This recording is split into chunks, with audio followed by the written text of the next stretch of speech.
Today we'll be discussing about parts of the flowers and the process of sexual reproduction in plants. A flower generally contains four whorls. The first outer whorl is known as calyx and the members are known as sepals. Whenever a flower is in bud condition, these green leaf-like structures will be covering the flower and protecting it from external environment. The second whorl of the flower is petals. The whorl is known as corolla and the members are known as petals. They generally bright in color and they attract insects during pollination. So if a flower is having bright petals, so you can easily see that it will be pollinated by insects. They are the most brightest and colorful parts of the flower. Generally, petals are attractive and because of their color, a flower gets its color. The third whorl of the flower is androecium, which is the male whorl of the flower. It contains members known as stamens. Each stamen contains a tube-like filament called as filament, which is a stalk, and the tip called anther. Anther produces pollen grains. Pollen grains are nothing but the male cells. So therefore, the male whorl of the flower is androecium. If a flower is having only androecium, it is called a male flower. Coming to the fourth innermost whorl of the flower, it is gynoecium. The members of the gynoecium are known as carpels. Gynoecium is also known as pistil. So in the center of the flower, we find a single gynoecium or many carpels in case of different flowers. Say for example in hibiscus, 5 carpels fuse together to form a single bundle. Generally they have 3 parts: ovary style stigma. Ovary produces ovules. In the stamen, let's see the anther under microscope. You can see that an anther dehiscized and it released pollen grains. This is the point where filament is attached to the anther. Now you can see the pollen grains in a 30 magnification. Pollen grains are nothing but the male cells. Upon pollination is a process in which the pollen grain reaches the stigma. So it may be reaching to the stigma of the same flower or different flowers.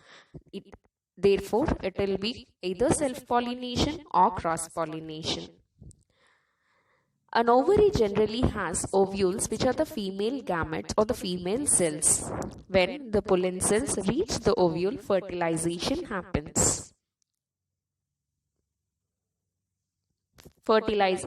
Pollination is the first step of sexual reproduction in plants and the fertilization is the second step.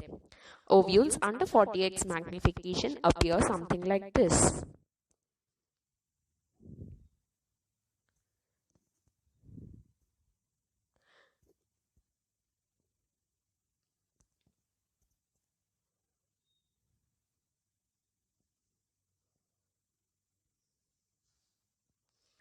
When a flower is having all the 4 whorls, it is called a complete flower. When a flower is lacking at least 1 whorl, it is known as an incomplete flower. There are unisexual and bisexual flowers too. Bisexual flowers have both the whorls of male and female whorls, whereas unisexual flowers have either male whorl or female whorl.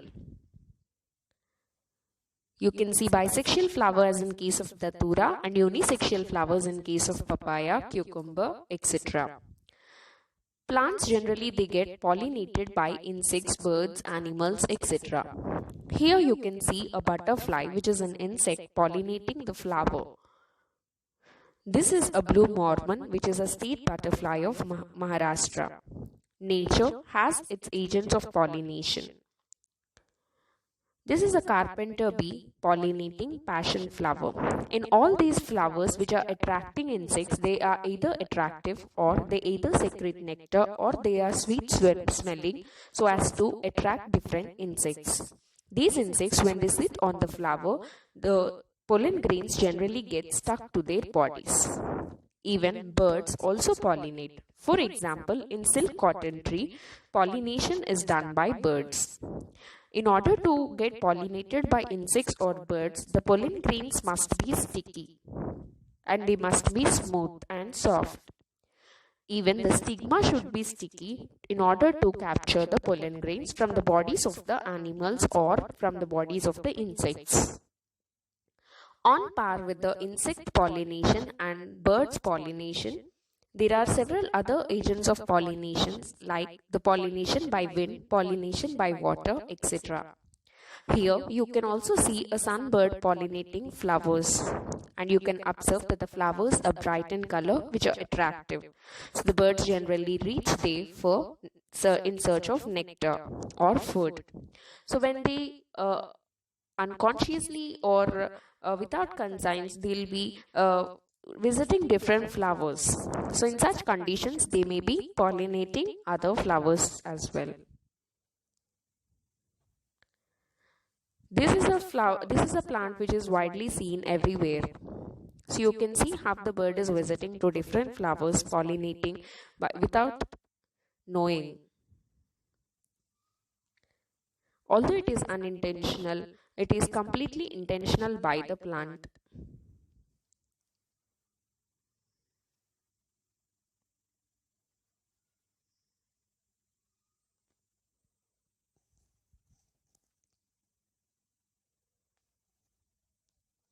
Coming to the insect pollinated flowers, they have large brightly colored petals, sweet scented, and they usually contain nectar to attract insects. And pollen must be sticky, stigma also must be sticky, and stamens are generally inside the flower. Coming to the pollination by the wind. Wind is generally an agent which pollinate flowers.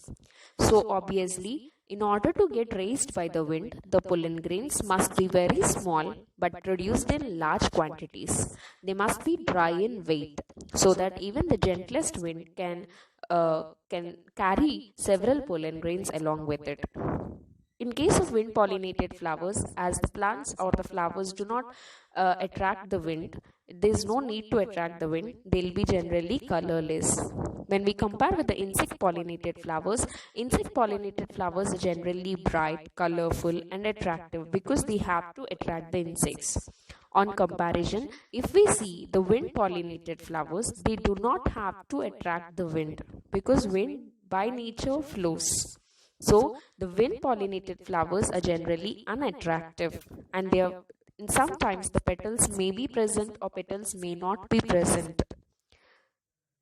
The pollen grains produced will be a lot in number and they'll be dry. Sometimes you see only the calyx, stamens, and gynoecium. You'll not see any petals or corolla. And apart from this, the wind pollination generally is seen in wheat, maize, etc. Here you can see a maize cob. Generally, the stigma will be hairy and feathery so that it can capture the pollen grains in the wind. Coming to the water pollination is known as hydrophily. Generally, it can be seen in plants like Hydrilla and Vallisneria. In case of Vallisneria, the male flowers are generally present under the water, and upon development, they get separated from the parent and float to the surface of water. The female flower is tall and generally present on the surface of the water, so that when the male flowers get released on the surface, the female can come in contact with it and the pollination will be successful. This is in case of Vallisneria. Other examples of the water pollinated plants include Hydrilla. Coming to the here you can see a flower blooming.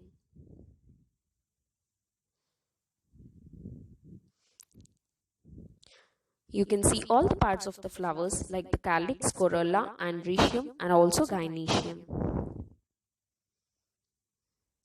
Now we'll talk about fertilization. Once the pollen transfers to the stigma generally has some secretions which help the pollen to form the pollen tube. One or many pollen grains may reach the stigma at a time. Among all these pollens, the pollen which is producing the pollen tube faster may be successful in fertilization.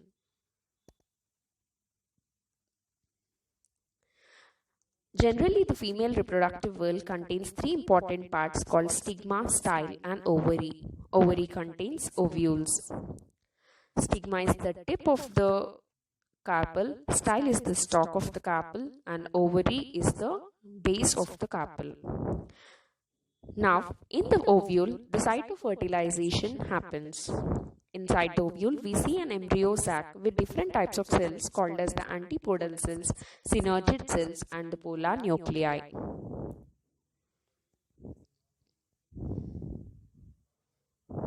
Generally, the egg cell and the male cell fuses to form a zygote.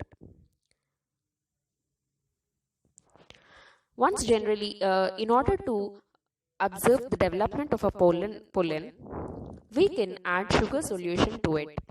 Now we are collecting some pollen from the flower and we are putting it on a drop of sugar solution and we will observe it under microscope, where you can observe the formation of a pollen tube. Once the pollen tube is formed, the male cells will be released into the pollen tube. Here you can see a pollen grain releasing its pollen tube. The growth of the pollen tube down the style generally provides a passage for the sperm cells or the male cells to travel into the embryo sac of the ovule. So the male cells travel along this pollen tube all through the way from stigma to ovule. Now you can see that the male cells are entering into the pollen tube. The black dark colored cells you can see here over here. So pollen grain, once after germination, it forms the pollen tube which almost reaches till the ovule. If at all many pollen reaches the stigma at the same time, the one which forms the pollen tube faster may succeed in fertilizing the ovule. You can see the cells or the male cells are getting transferred along the pollen tube.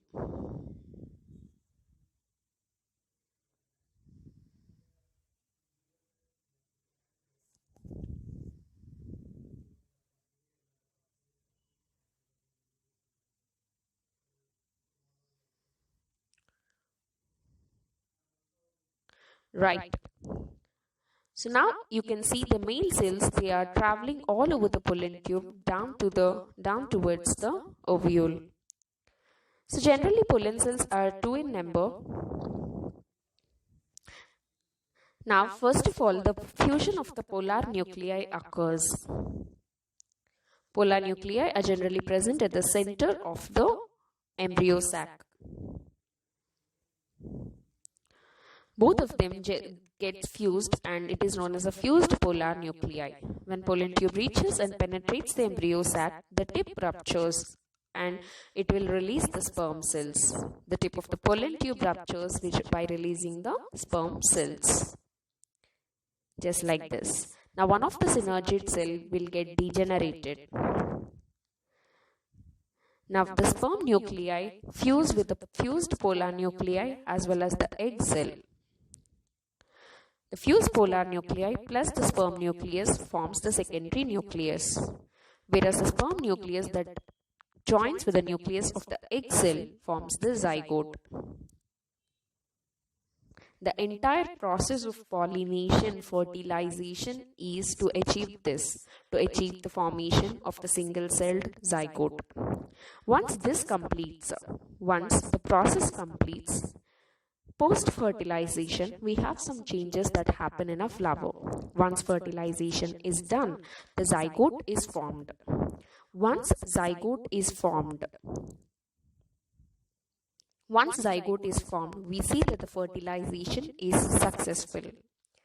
So, in a flower, there are two parts of sexual reproduction. The first part is pollination and the second part is fertilization.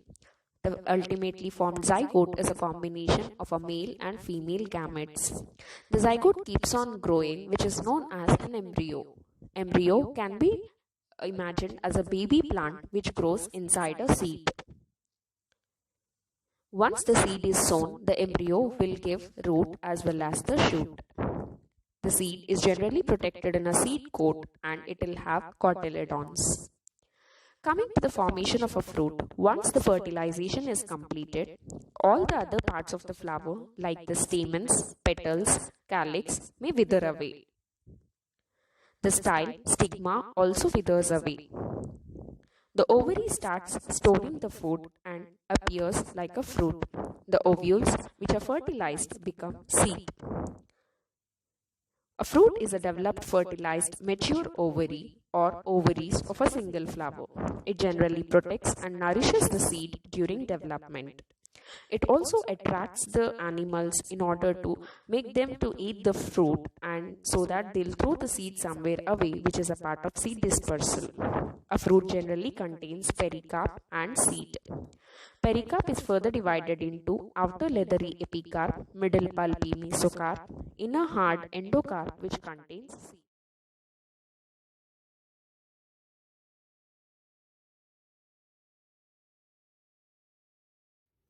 Flowers, fruits and seeds. In case of flowers, they'll be very attractive in order to attract insects. Flower changes to fruit and fruit contains seed which when sown gives rise to a new plant. This baby plant is known as an embryo. Flower upon pollination and fertilization converts as a fruit. Coming to the seeds inside a fruit, seeds generally have cotyledons which store the food for the baby plant or the embryo. A seed is covered in a seed coat which protects the seed. Generally, the cotyledons store food for the embryo or the baby plant in a tissue called endosperm. The process of germination of the seed is also known as plant sprouting or seed sprout. This happens only when the seeds are getting favorable conditions of water, air, and sufficient temperature. The baby plant, first of all, takes the food from the cotyledon and then germinates. When planted in soil, it grows bigger and develops its own leaves, and these leaves then make food for the whole plant.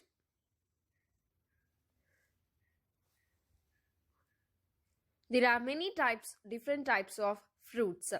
They are tasty and good to eat and they are eaten ripe. Generally, animals eat the fruits when they are ripe because the seed by that time will be fully developed. Some fruits are eaten raw in case of cucumber and beetroot. Some seeds, say for example coconut, has a hard covering. Its shell has to be broken in order to get its soft white pulp, which is the endosperm. Hard shell of the coconut contains the soft white pulp of the coconut inside. Now we'll see hypogeal germination in pea seed. Here you are seeing a pea seed which is sown in a soil. As it is germinating, already the seed coat became open and the radicle is emerging out. This radicle slowly forms the root system. In case of the hypogeal germination, plumule also comes out under the ground itself. You can see that the epicotyle is now elongating. As the epicotyle elongates, plumule is also being taken up. Now we'll have a view from above the soil and we'll see how the plumule emerges out of the soil. As the plumule emerges upward, the radicle is emerging downward and it will slowly form the root system. You can see the other seed as well which is germinating and the root, primary root is giving secondary roots also. Here you can see again another seed's epicotyle elongating and taking the plumule upward direction. Now let's see all these seeds germinating from the upward part. Yes, as the epicotyle elongates, the plumule is brought upwards of the soil. It came out of the soil and the plumule is now forming true leaves which will be doing photosynthesis and forms the food of the plant. So this is regarding the pea hypogeal germination. Now let's have a look at the epigeal germination. In case of epigeal germination, first the radicle emerges out and forms the root system. Then the hypocotyle is elongating. As the hypocotyle is elongating, the seed is being pushed out of the soil along with the cotyledons. Now, the seed is pushed out of the soil along with the cotyledons because hypocotyle is elongating. Once the cotyledons come out, they become green and act as first true green leaves. Then, slowly, the epicotyle is elongating. Now, as the epicotyle elongates, it gives the real true green leaves. Now, the green leaves will turn photosynthetic and they'll prepare food by photosynthesis. Let's have an aerial view of the epigeal germination. Hypocotyle is elongating and pushing the seed out of the soil. As the seed came out of the soil, now epicotyle starts elongating. Epicotyle is elongating and it will form, yes, it will give the plumule. Right, now you can see epicotyle elongation and the plumule is now giving true green leaves. Yes, these green leaves will help in photosynthesis. So these videos